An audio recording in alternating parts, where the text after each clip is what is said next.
Hi, welcome to Unleash Your Tennis. In today's lesson, I'm going to share with you some core ideas to help you hit the perfect forehand.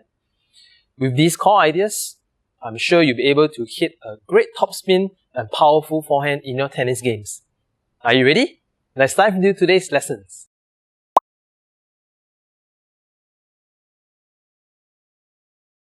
The tennis forehand is one of the most commonly used ground stroke in tennis.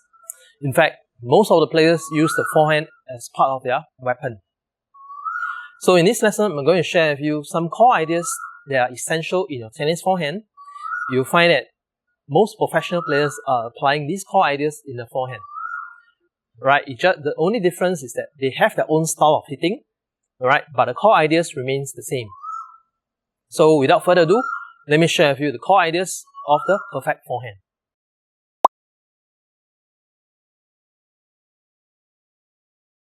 The first core idea is to know how to hold the correct grip. Alright, so regardless of whether you are using Eastern, semi-Western or Western grip, alright, the key idea here is to understand that you have to hold the grip in a relaxed manner, alright, with the index finger spreading out this way. Alright, whether I'm using Eastern, semi-Western or even Western grip, alright, I want my index finger to stick out this way. Alright, it's as if I'm pulling a trigger of a gun. Alright, now with this grip, alright, you'll be able to control the racket better, alright, and able to generate more topspin with your forehand.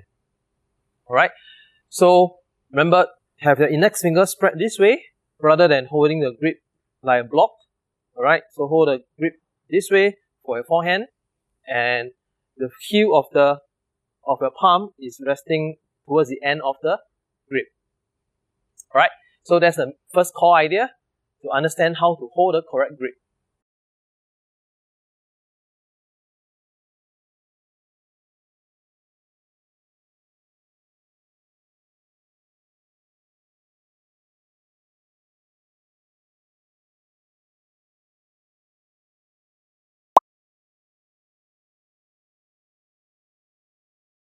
The next core idea is the first move.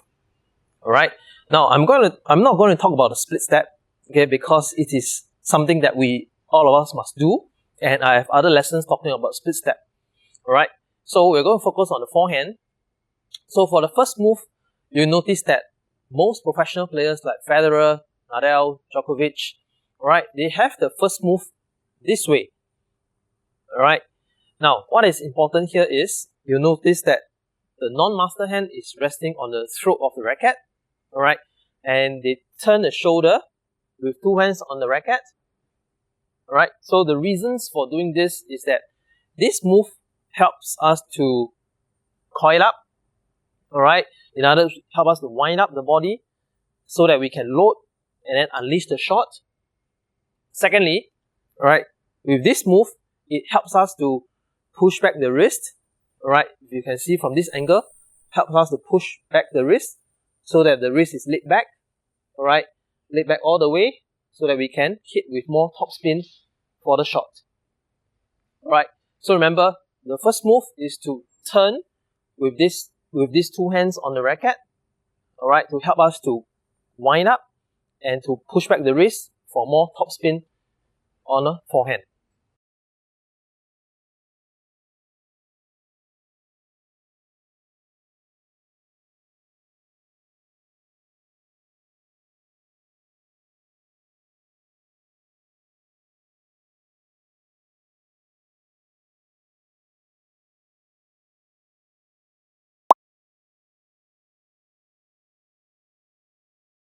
The next core idea is your positioning. Alright, now when we are going to hit the forehand, ideally you must position yourself such that you are contacting the ball in front. Alright, this way. So if I'm positioning here, I should be contacting the ball around this area. Alright, so that I have the space to swing. Alright, to swing and hit the ball over. Alright, many times I've seen tennis player hitting ball too near to the body and they do not have the space to swing the racket. Alright, now let me show you the difference between good spacing and bad spacing. Alright, let me show you the bad one first. if the ball is very close, you'll find that I'm always jammed up, alright, as compared to if the ball is in front, I have the space to swing the shot fully, alright. Okay, one more time, hit in front, and go, alright. So, remember your positioning, you have to position behind the ball such that you have the space to swing at the ball in front, alright. And the next thing about your legs will be, your legs have to be stable and balanced, alright, and you should feel the loading of the legs to help you to push off from the ground to hit the shot, alright. So in this core idea, what you need to know is to establish a good base, load up the energy, and to position yourself such that you're hitting the ball in front of you, alright. So this is the next core idea that you must know, alright, positioning and hitting the ball in front.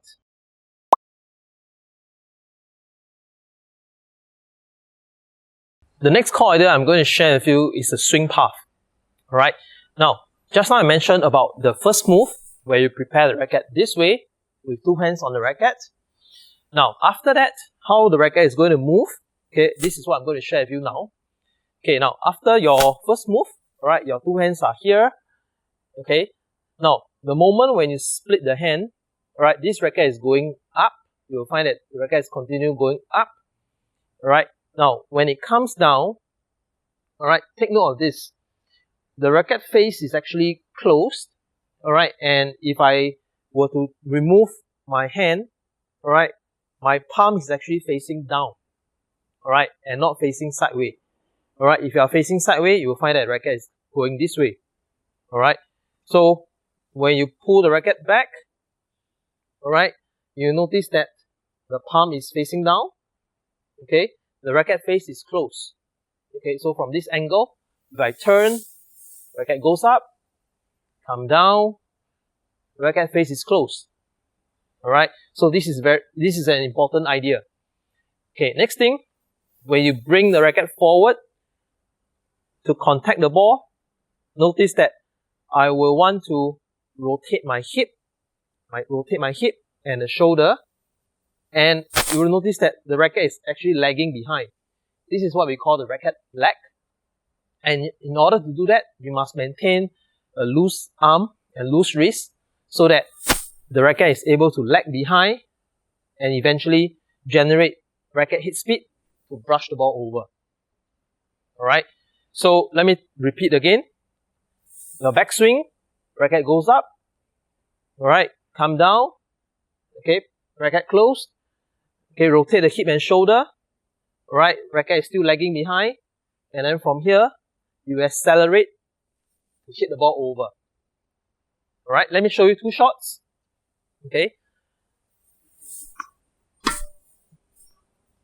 One more.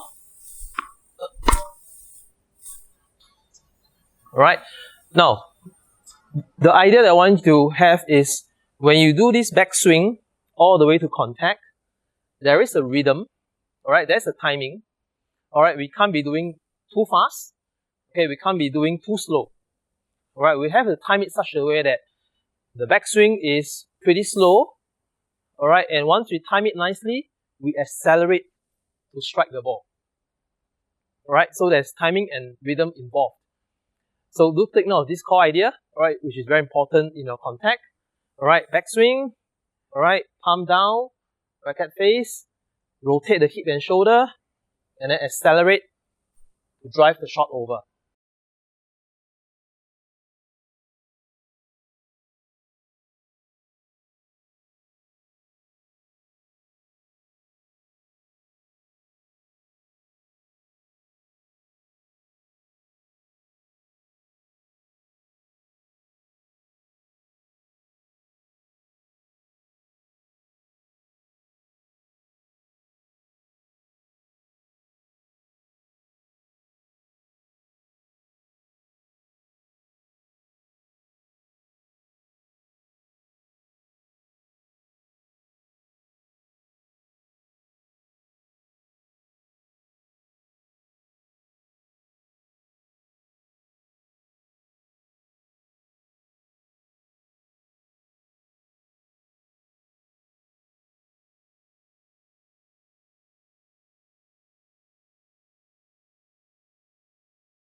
The next core idea is about how you contact the ball so that you can hit a better forehand shot. Now, just now I mentioned about the whole swing path. Alright, so when the ball comes to you, alright, what is important for you to know is when you're about to strike the ball, you have to make sure that the racket drops below the contact point first.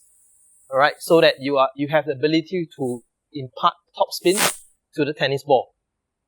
Alright, so your target will be you're supposed to aim at the bottom of the ball so that you can drive the ball up with topspin. Alright, so the key ideas here will be to drop the racket below contact point and then find the bottom of the ball to brush it over. Alright, let me show you from this angle. Alright, so this is very high topspin. Now, go. Alright, so notice that the racket drops below and I swing at the ball in front to brush it up. Alright, the next thing is I want you to have a high net clearance, alright, so that you have a good margin of safety for your shot. Now, according to statistics, Rafael Nadal clears the net somewhere between 70 to 90 centimeter, which is almost double the height, alright, of the net. So when he does this, alright, his ball kicks up very high when it bounces off from the opponent's court. Alright, so I want you to have a high net clearance. Alright, you can aim for maybe half the net, alright, or even double the net. Alright, so aim for high net clearance. Alright, notice that once the ball hits the ground, it kicks up all the way to the back fence.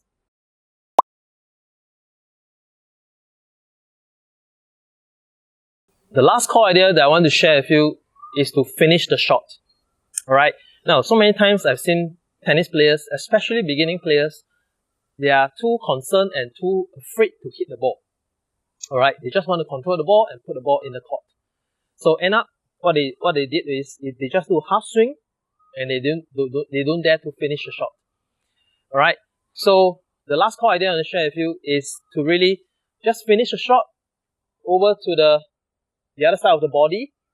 Alright, so be it a high finish here like this, or you want to finish to the opposite side of the arm. Alright, the key is to finish it. Alright, now one good tip that helps you to finish is to exhale when you contact the ball. Alright, so when you exhale, you actually feel more relaxed. Alright, alright, I exhale when I contact and it helps me to finish the shot. Alright, so take this core idea with you. Alright, trust your shot, finish it from start to end. Alright, and I'm sure you can hit a very wonderful forehand.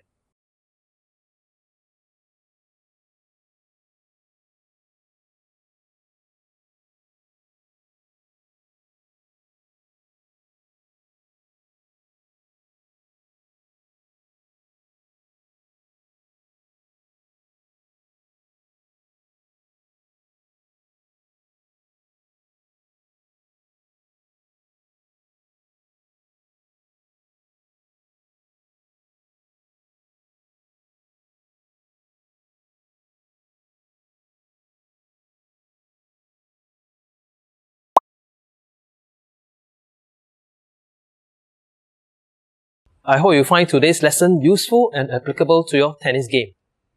At this point in time, I want to ask you one question. What is the number one challenge that you are facing in your tennis forehand right now?